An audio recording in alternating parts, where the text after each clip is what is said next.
Next, we have a problem that says the time taken by students to complete a puzzle is normally distributed with mean 28.3 and standard deviation 3.6. So I'm going to go ahead and define my variable x as the time.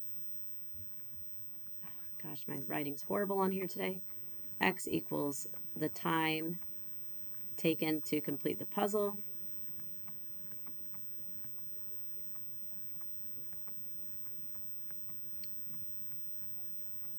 Okay, and I know that x is normally distributed with mean 28.3 and standard deviation 3.6. All right. So remember, I write, even though the standard deviation is 3.6, technically this notation, this is awful.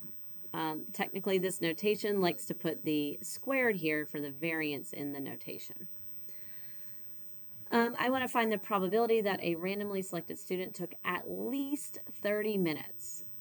So I want to know the probability that x is greater than or equal to 30 minutes. And so that means if greater than or equal to 30 means my lower bound is 30, my upper bound is just really, really big. So I'm going to go to menu, statistics or probability, doesn't matter. Distributions, normal CDF. I wanted greater than or equal to 30, so my lower bound is 30 and my upper bound is a big number. The mean is 28.3 and the standard deviation is 3.6. Okay. The probability is 0.318. Oh, that's not what I wanted. Is 0.318. Okay. Part B.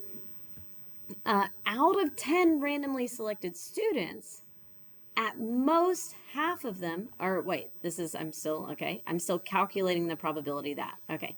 Out of 10 randomly selected students, what's the probability that at most half of them took at least 30 minutes to complete the puzzle? That's a mouthful. Well, what has just happened here is something absolutely insane.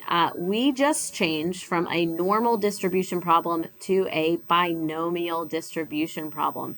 I want to know out of 10 students, that's my fixed number of trials, what's my probability of success?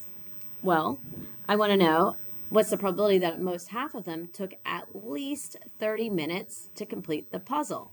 Well, success is at least 30 minutes to complete the puzzle. And I found that probability in part A. IB loves these questions where you use a probability that you calculated in part A to then change into a binomial distribution for part B. And so I'm going to say Y is the number of students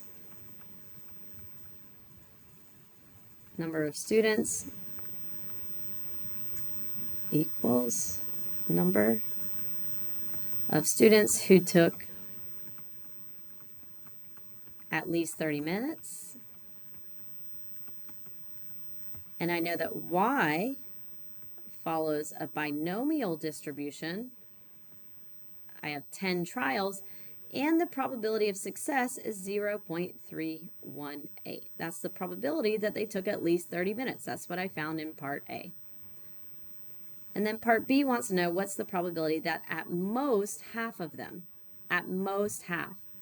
So that's the probability that Y is less than or equal to 5, because half of 10 is 5. So at most half would be less than or equal to 5. Notice I didn't use an X again here. I used a Y because it's a different variable. X is the time taken to complete the puzzle. That's a continuous variable for normal distribution. Y is the number of students, which is a discrete variable, and it follows a binomial distribution. So in your calculators, the first thing I'm going to have you do is I'm actually going to save my last answer. To save that last answer, follow carefully, I'm going to press the control button in red and then the var button that just turned red on my screen. It's above the 9. And what that says is store the answer. I'm going to store the answer to the letter A. So I press the letter A, enter. Now, anytime I press the letter A, it knows it's that answer. If I put A times 2, it multiplies 0.318 times 2. And so A has now been defined as that previous answer, the probability of success. And why that's important is because now, remember, I'm going to go to binomial. Should I use CDF or PDF? I'm going to use CDF because I want less than or equal to 5. I have 10 trials. The probability of success is A. I could type in 0.318, but that's rounded to 3 sig figs, and I want an exact answer. So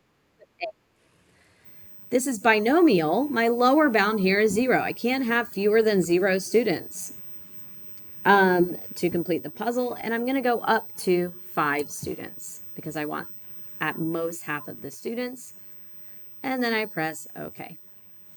And the answer is 0.398. That's a tricky problem. Feel free to rewatch this or slow it down. It's quite an important problem, and we can talk about it in class as well if you'd like.